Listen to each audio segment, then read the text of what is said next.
અમદાવાદ મિત્ર ન્યૂઝમાં આપનું સ્વાગત છે। અમદાવાદ શહેરના ઝોન 6ના નવનિયુક્ત ડીસીપી ભગીરથ ગઢવી અને એસીપી યુવરાજસિંહ ગોહિલે વહેલી સવારે એક ઓપરેશનનું આયોજન કર્યું। આ ઓપરેશન અંતર્ગત વહેલી સવારે 3 થી 6ની વચ્ચે વટવા ચારમાળિયા વિસ્તારમાં ગુનાહિત પ્રવૃત્તિ સાથે સંકળાયેલા કે ભૂતકાળમાં સંકળાયેલા વ્યક્તિઓના ઘરનું અને તેમના વાહનોનું ડિટેલમાં સર્ચ કરવામાં આવ્યું।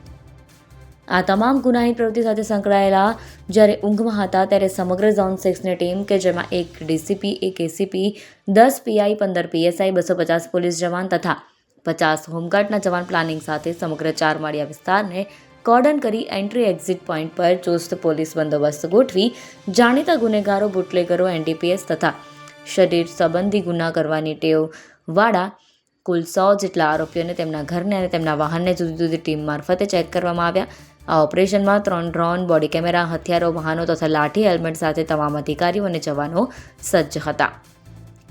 પોકેટ કોપ માધ્યમથી પાર્ક કરેલા તમામ વાહનો પણ ચેક કરવામાં આવ્યા હતા। અમદાવાદ પોલીસ ઝોન 6 દ્વારા કરવામાં આવેલ ઓપરેશન નોકનોકને લઈ ગુનાહિત પ્રવૃત્તિઓ સાથે સંકળાયેલા લોકોમાં રીતસરનો ફફડાટ છે।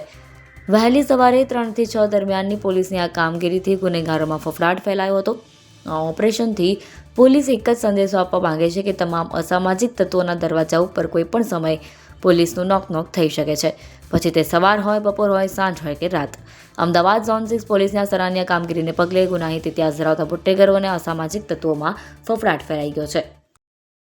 અમદાવાદ મિત્ર ન્યૂઝની યુટ્યુબ ચેનલને સબસ્ક્રાઇબ કરો અને બેલ આઇકોન જરૂરથી દબાવો, જેથી દરેક મહત્ત્વના વિડીયોની નોટિફિકેશન તમને મળતી રહે।